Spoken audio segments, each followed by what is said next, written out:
Hari Om, Ch.2 Verse 11, Sankhya Yoga, the philosophy of life. What is the cause for the sorrow in this life? The cause for all sorrows is ignorance of self-knowledge. Gita teaches self-knowledge and thus removes the cause of all the sorrows and sufferings of this life. There are different interpretations on Bhagavad Gita. Each guru or saint has seen through his own lens and interpreted the verses, Bhagavad Gita verses. I have accepted all of them as my guru. One has seen Bhagavad Gita through pure bhakti, another intellectually. Different types of versions. Let us not discuss who is correct and who is wrong. That is not the idea here. In any case, we are unfit to comment on them. They are like Himalayas, we are like speck. So let us not discuss or say he is correct and he is wrong. No, that is not the idea. Gita Shastra explains the Mahavakya, Tattvamasi. That is, you and Ishvara are not separate. The first 6 chapters of Gita explains what is Tat. That is, who are you? The next 6 chapters of Gita teaches us what is Tvam. That is, who is God. And the last 6 chapters explains us Asi. That is, what is the relationship between you and God. Already we have seen Brahma Vidya means understanding who are you, who is God, and what is the relationship between you and God. That is why Bhagavad Gita is called Brahma Vidya. In Mahabharata, in Yaksha Prashna, one of the questions posed by Yaksha to Yudhishthira was, what is the greatest wonder in this world? Yudhishthira replied, every day men see creatures depart to Yama's kingdom, and yet those who are alive seek to live forever. This is the greatest wonder of life. Yudhishthira replied this way, man in his life sees many deaths, the death of close relatives, near and dear ones, friends, etc. But he still wants to live forever. Not only he, but also his close relatives, whom he loves the most. He wants them to live forever. This is a simple fact of life. If at all one thing is certain in this life, it is death. No one can escape from the clutches of death. When the time comes, you cannot ask for even one breath extension from Lord Yama. No chance. Whether you are a baby or an old man, you are literate or illiterate, you are a king or a soldier, you are rich or poor, healthy or unhealthy, Yama will not permit 1 nanosecond extra. That is why he is called Yamadharmaraja. This everybody knows. It is not a new thing. Every one of us knows. Arjuna is the cleverest among all the Kauravas. Lord Krishna reminds him this simple fact of life. Before getting into the Gita Shastra, let us all by Manas fall at the feet of Lord Krishna and try to learn, understand and apply the same in our life with the blessings of Lord Krishna. Lord Krishna in this first verse gives the fundamental principle and philosophy of life to Arjuna. Verse 11.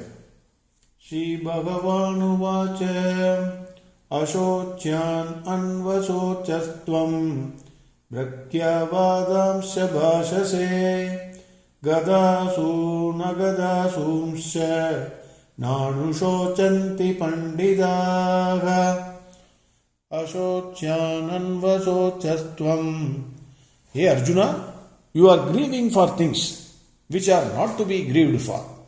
Bragyavadamsha bhashase. But you are speaking words of wisdom.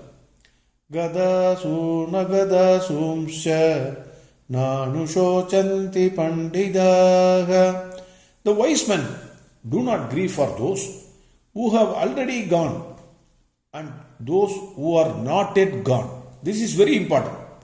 They are not saying, this verse is not saying, those who have gone and those who are living. It says, those who have already gone and those who are not yet gone. So we are in the process of going. We are all in the process of going. This verse means, hey Arjuna, you are grieving for those things or persons which are not to be grieved for. But you are speaking words of wisdom. Wise men never grieve for those who are dead and for those who are not yet dead. Life is a cycle.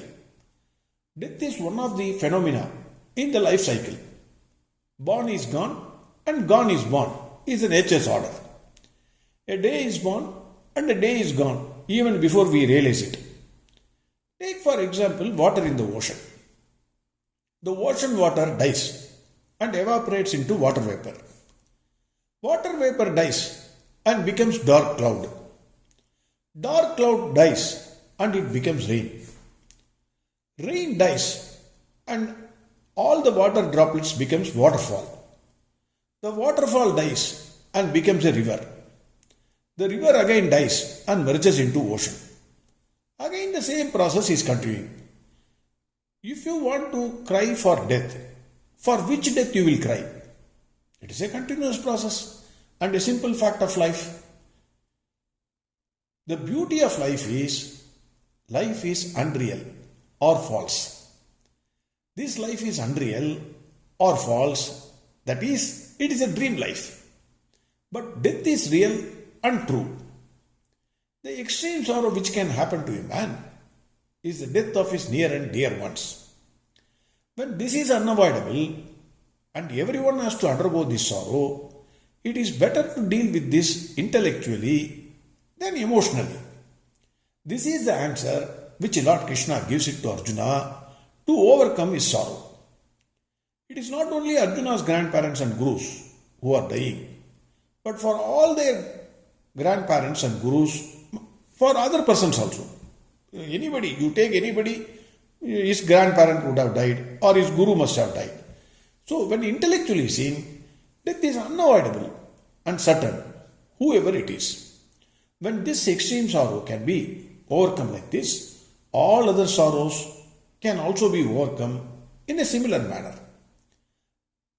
Lord Krishna says, accept this as a fact of life and do not brood over the same and lose the present moment, which will spoil your skill and happiness.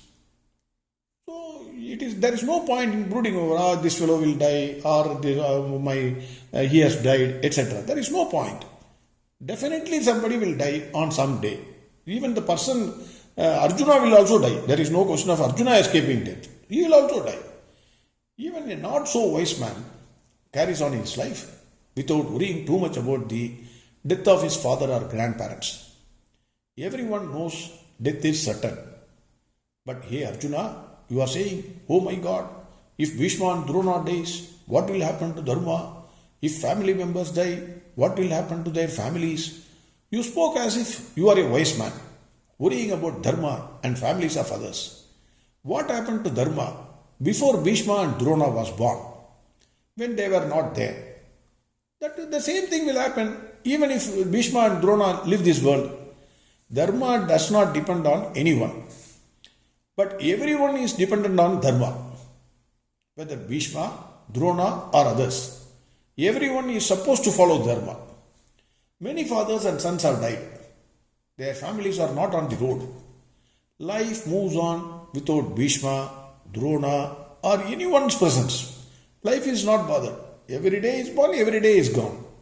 Hence it is only your assumption that Kula Dharma, Jadi Dharma will die.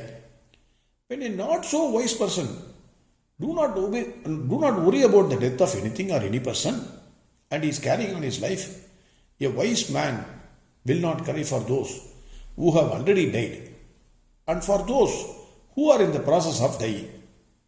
Everyone in this world, after he is born, from the time he is born, is certainly moving towards death. This is unavoidable and it is a bitter truth. Hence, Lord Krishna says, even if you don't kill Bhishma and Arjuna, one day they have to die. No one can stop death. Dharma will not die. It will be there forever. Lord Krishna, in the next verse, breaks one scientific truth of life. What did he say? We will see tomorrow. Hari Om, Sarvam Krishnarpanamastu. Narayana